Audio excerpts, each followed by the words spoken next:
let's go to Gene Munster. Gene, what's your take on Apple here?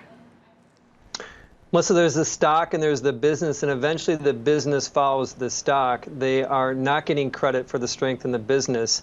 Up 11% versus expectations. They grew 36%. It was not that easy of a comp. It was flat a year ago. So this is impressive. And you look at the stock and wonder, what are we missing?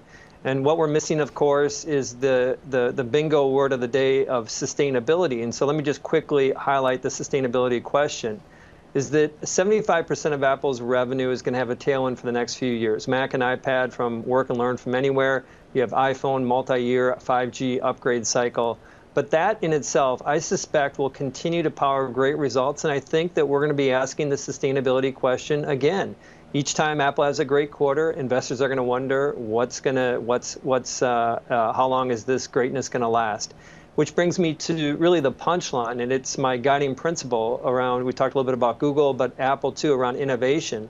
And I think ultimately investors should rest well knowing that their core businesses are doing exceptionally well, and more importantly, that the company is tapping into new massive markets around transportation, healthcare, augmented reality. All of these have the potential to accelerate a $300, $400 billion growth company. And so patience is going to be a virtue with this. They may not get the credit for it today. I do believe that the stock over the next year plus should be $200.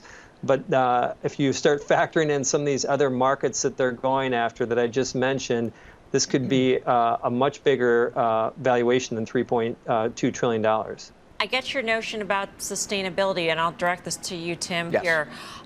We ask the sustainability question, though, more pointedly when we question the valuation or when we think the valuation is full. Is that the case with Apple? Well, I think the valuation has come a long way, so relative to itself. But so the bingo word of recurring revenue or look, on services, which are up 33% year over year, roughly, you can make an argument that 50% of their services revenue are Apple-related services, so this is recurring revenue. Right. This is actually predictable. This is actually smoothing out. And if you look at their EPS overall, guess what? The transformations happen before your eyes. Apple is now getting probably half, maybe even a little more than half of their EPS from their services business. And so, yeah, I mean, it's absolutely worth a whole lot more, and that's why the stock's been rewarded. We still have the guests. Okay, Gene, let me ask you a question. Sorry, I almost got in trouble there. So we always come back to this issue with Apple, a hardware multiple, a software multiple. You know, how do we decide what should the hardware multiple be and what should the software multiple be to get us a combined multiple to value it? I think the sum of the parts would yield that you're kind of where you need to be. The stock is probably fairly valued if you just think of sum of the parts because of the difference between hardware and software. I think more holistically that this is going to, in the years to come, just think about, investors will think about this as simply a growth multiple, just like Facebook and Google, companies that we can't live without. And I'm steering clear. I'm not endorsing Apple marketing, but I do believe their products do enrich people's lives. And I think that companies like that continue to see growth. And investors, I believe over time, we are focused on the services versus hardware. But let me just pose this, is we believe that Apple in the next year to 2 years is going to come out with we refer to as a 360 bundle. Essentially, they will offer all of their products as subscription. So you get your Mac every 3 or 4 years, your iPhone every 2 years, your watch every 2 years. It's just what consumers want. It's serviced, it works. In that case, you start to see investors think about this as just a holistic growth multiple. And then what is the multiple to finish your question, Karen? What's the right multiple on this? I think that conservatively, it should be 28 or 30 times. If they're in $7 next year, a 28 multiple gets you to that $200.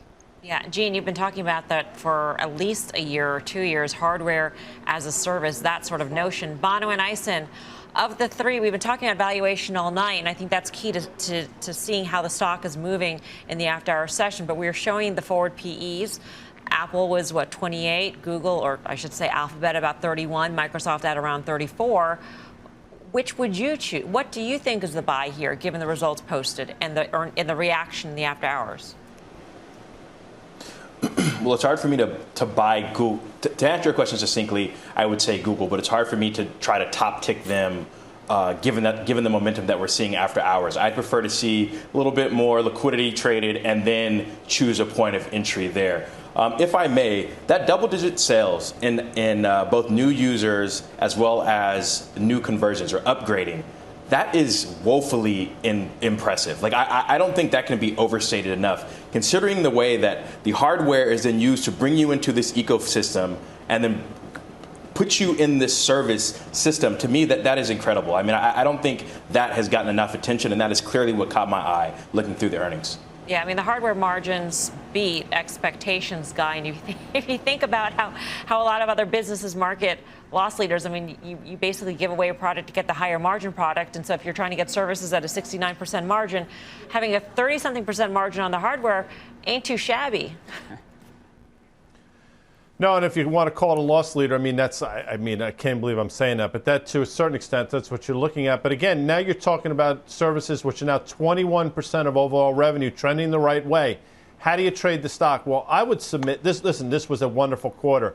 I think last quarter was equally outstanding. And if you remember, the stock traded up to about 138, nowhere near the prior all-time high, about 144, then spent the next couple of weeks trading down to 122. What does that mean? Well, past resistance becomes support, and maybe you find it in the form of 138. I'm not suggesting it gets there, but if you haven't been in the name, that would be a tremendous entry point if it does, in fact, get down to that 138 level.